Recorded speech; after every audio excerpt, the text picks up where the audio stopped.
What's going on, guys? Welcome to Everything Always. My name is Michael Roman, aka Allfires. Now, obviously, Marvel Studios meant to leave us with a huge cliffhanger in the post-credit scene for the Thunderbolts, or should I say the new Avengers, and I'm not talking about the interdimensional ship flown by the Fantastic Four, just the fact that they were calling themselves the new Avengers and admitted that Sam actually held the trademark and that there was another Avengers team already in existence in the 616. Well, today we get a huge industry insider update as far as Avengers Doomsday, what they're filming, and which Avengers happen to be working together, and it's not who you think. We're going to break down this latest update and also put it through the context of another rumor we're hearing about the specific cast members, who they're choosing to shoot. We're breaking it all down, the latest for the cast and what the Avengers team might look like in Avengers 5, but first, if you could grab the subscribe button. Thanks to everyone who's been subscribing lately. We have been growing again at a breakneck pace, and if you haven't already, I would just kindly invite you to do so. It's the #1 thing you can do to support us as content creators. Plus, it'll automatically enter you for the giveaways. Stick around to the end of the video. We get into all the giveaway stuff again there.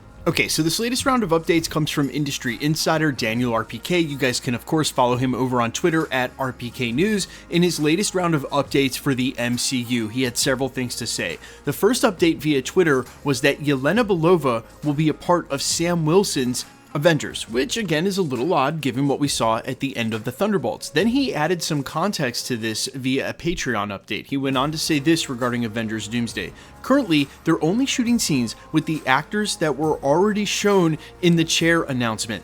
There's a team of Avengers, notably missing some Thunderbolts, interesting, fighting the X-Men. Okay, so we have a condensed Avengers team led by Sam and Yelena. She's now combined with them, and there's some team members missing from what we saw on the new Avengers.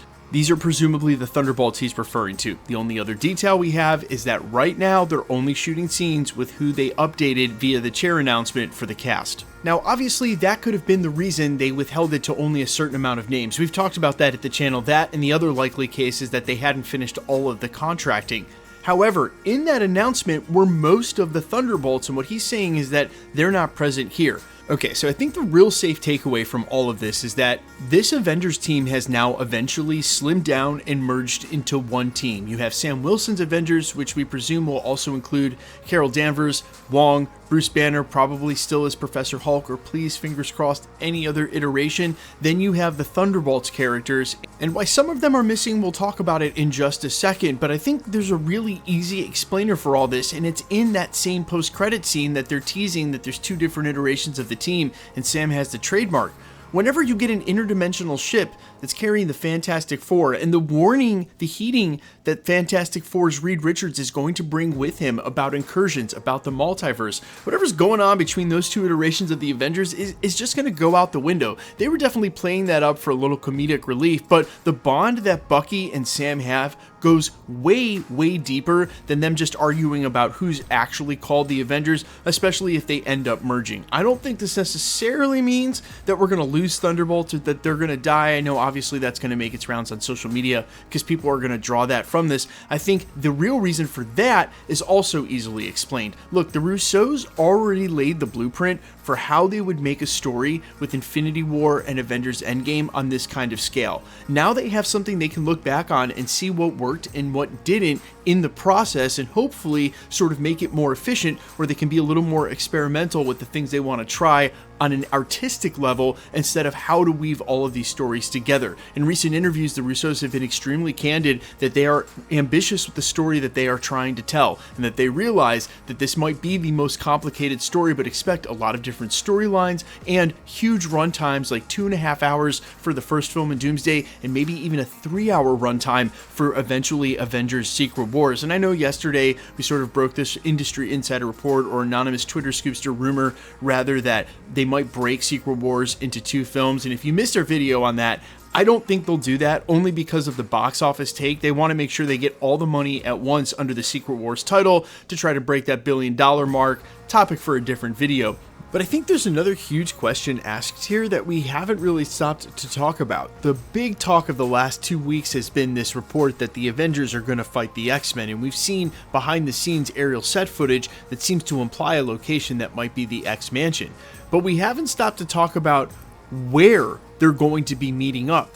If the Fantastic Four, at the end of the Fantastic Four film, have the capability of going interdimensional to a specific point or a specific universe, like they came to the 616 presumably on purpose, not just randomly, then they are way ahead of anyone in the 616's capability of doing that, except for America Chavez, which she may be on a short list of reasons why the Fantastic Four is headed here in the first place. But just adding the pieces and the breadcrumbs together that we have, the Fantastic Four come on purpose to the 616. Then you have Alan Cumming, who's playing Nightcrawler, talking about the fact that he's in a fight scene with Pedro Pascal, who's Reed Richards. So could it be that the Fantastic Four are the ones that are hopping from timeline to timeline to warn about incursions and or specifically assemble a team of heroes to fight together in order to combat Doom? I think more interesting a question there is, are they going to fill in Reed Richards about Dr. Doom? Are we, by third party, going to understand the whole Doom plan, or at least the beginning of it, at the end of the Fantastic Four film that already has to deal with Galactus? And look, there have already been plenty of quotes from the director, from the higher-ups, saying that Robert Downey Jr.'s Dr. Doom is not in this film.